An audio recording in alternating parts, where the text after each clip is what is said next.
ആകാശത്ത് വ്യത്യസ്തമായ വിസ്മയ കാഴ്ചകൾ വരുന്നു. 80 വർഷത്തിലൊരിക്കൽ സംഭവിക്കുന്ന വിസ്ഫോടനത്തെ തുടർന്നാണ് ഇത്തരം വിസ്മയം ദൃശ്യമാകുന്നത്.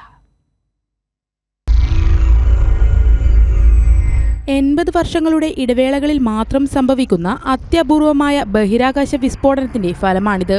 സ്ഫോടനത്തിൽ നിന്നുള്ള പ്രകാശം കോസ്മോയിലൂടെ സഞ്ചരിച്ച് വരും ദിവസങ്ങളിൽ രാത്രിയിൽ പുതിയ നക്ഷത്രം പോലെ തോന്നിപ്പിക്കുകയും ചെയ്യുന്നു. ഈ വിസ്മയമാണ് നമുക്ക് നഗ്നനേത്രങ്ങൾ കൊണ്ട് ആകാശത്ത് ദൃശ്യമാവുന്നത്. എന്നാൽ ഇവ പിന്നീട് അദൃശ്യമാവുകയും ചെയ്യും. വലിയ നക്ഷത്രങ്ങൾ നശിക്കുമ്പോൾ സൂപ്പർനോവ എന്ന മഹാവിസ്ഫോടനത്തോടുകൂടിയാണ് നശിക്കുന്നത്.